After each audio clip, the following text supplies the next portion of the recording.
കറിക്കുള്ള മീനെല്ലാം വെട്ടി വൃത്തിയാക്കി വെച്ചിട്ട് കുറച്ച് മീനെടുത്ത് മസാലയൊക്കെ പുരട്ടി വെച്ചു കേട്ടോ വറക്കാനായിട്ട്. ഫ്രിഡ്ജ് തുറന്ന് നോക്കിയപ്പോൾ കുറച്ച് ബീറ്റ്റൂട്ട് ഇരിപ്പുണ്ടായിരുന്നേ. എന്നാൽ പിന്നെ അതങ്ങ് വെഴുക്ക് വരട്ടാന്ന് വിചാരിച്ച് അമ്മ കുറച്ച് ഉള്ളി എടുത്ത് വഴറ്റുന്നുണ്ട് കേട്ടോ. അപ്പോഴാണ് കേട്ടോ വിചാരിക്കാതെ അപ്പയെന്ന് വന്നിട്ടുണ്ടായിരുന്നു. അപ്പയെന്ന് പറയുന്നത് പപ്പായുടെ ചേച്ചിയാണ്. എൻ്റെ അച്ചാമ്മയ്ക്കാണ് 8 മക്കളാണ്. അതിനകത്ത് ഏറ്റവും മൂത്തതാണ് കേട്ടോ ഈ അപ്പ. കുറച്ച് നാൾക്ക് ശേഷമാണ് കേട്ടോ അപ്പ ഇപ്പോൾ വീട്ടിലോട്ട് വരുന്നത്. ഇപ്പോൾ റിതൂട്ടനെ കാണാനാണ് കേട്ടോ വന്നത്. അപ്പോൾ വന്നപ്പോൾ ദേ റിതൂട്ടന് കുഞ്ഞു ഉടുപ്പ് വാങ്ങിച്ചുകൊണ്ട് വന്നിട്ടുണ്ടായിരുന്നേ. റിതുവിന് എന്തായാലും 1 വയസ്സ് വരെ വേറെ ഉടുപ്പൊന്നും വാങ്ങണ്ട, ഇപ്പൊ തന്നെ കുറെ കിട്ടിയിട്ടു. വാക്സിൻ എടുത്തോണ്ട് റിതുവിനെ 2 ദിവസം ആയേ കുളിപ്പിച്ചിട്ട്. അപ്പൊ ഇന്ന് കുളിപ്പിക്കണമായിരുന്നു, പക്ഷെ അപ്പയുടെ കയ്യിലിരുന്ന് അവളും ഉറങ്ങി. അപ്പൊ പിന്നെ ഇനി എഴുന്നേറ്റിട്ട് കുളിപ്പിക്കാന്ന് കരുതി. ഉറക്കത്തിൽ വിളിച്ചാൽ പിന്നെ ഭയങ്കര കരച്ചിലായിരിക്കും, അതുകൊണ്ട് ഇനി എണീറ്റിട്ട് കുളിപ്പിക്കുന്നതായിരിക്കും നല്ലത്. അമ്മയാണ് റിതുവിനെ കുളിപ്പിക്കുന്നത്, ഞാൻ ഇതുവരെ കുളിപ്പിച്ച് തുടങ്ങിയിട്ടില്ല. റിതു എണീക്കുന്ന സമയം കൊണ്ട് അമ്മയാണെങ്കിൽ മീൻകറിക്കുള്ള എല്ലാം അങ്ങ് റെഡിയാക്കി. അപ്പൊ വന്നപ്പോൾ എല്ലാവർക്കും ഈ ഒരു റോള് വാങ്ങിച്ചുകൊണ്ട് വന്നിട്ടുണ്ടായിരുന്നേ. എഗ് റോളാണ് ഇത്. അങ്ങനെ പിന്നെ അതൊരെണ്ണം ഞാൻ കഴിച്ചിട്ടുണ്ടായിരുന്നേ.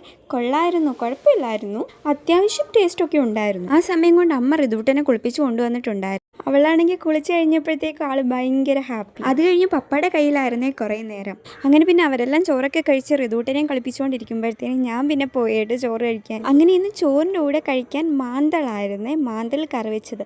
നമ്മൾ ഇതിന് മാന്തൾ എന്നാണ് കേട്ടോ ഇവിടെ പറയുന്നത്. പിന്നെ ആ മീൻ തന്നെ കുറച്ചെടുത്ത് വറുത്തിട്ടുണ്ടായിരുന്നു. എനിക്ക് വറുത്ത മീനില്ലാതെ ചോറിനാൻ പറ്റത്തില്ല. പിന്നെ ഇതിൻ്റെ കൂടെ സാമ്പാറും ബീറ്റ്റൂട്ട് മെഴുക്കുവരട്ടിയും കൂടെ ഉണ്ടായിരുന്നേ. അങ്ങനെ ഇതെല്ലാം കൂടെ കൂട്ടി ഉച്ചയ്ക്ക് ചോറും കഴിച്ചു. പിന്നെ ഇത്തിരി നേരം കിടന്ന് ഉറങ്ങിയായിരുന്നു. പിന്നെ വൈകിട്ട് ചായയുടെ കൂടി ഇന്ന് വാഴയ്ക്കപ്പമായിരുന്നേ. അങ്ങനെ എന്നൊന്നും ഇവിടെ കടിയൊന്നും വാങ്ങാറില്ല കേട്ടോ. റിതൂട്ടൻ എണീറ്റപ്പോഴത്തേന് അപ്പ അവിടെ എല്ലാം എടുത്തോണ്ട് നടക്കുന്നുണ്ടായിരുന്നു. അപ്പൊ പോകുന്നിടം വരെയും പിന്നെ റിതൂട്ടൻ അപ്പയുടെ കയ്യിൽ തന്നെയായിരുന്നു, നമ്മുടെ കയ്യിലൊന്നും പിന്നെ വന്നിട്ടില്ല. റിതൂട്ടൻ്റെ കൂടെയുള്ള കുറേ ഫോട്ടോസ് ഞാൻ എടുത്തു കൊടുത്തിട്ടുണ്ടായിരുന്നു അപ്പയ്ക്ക്.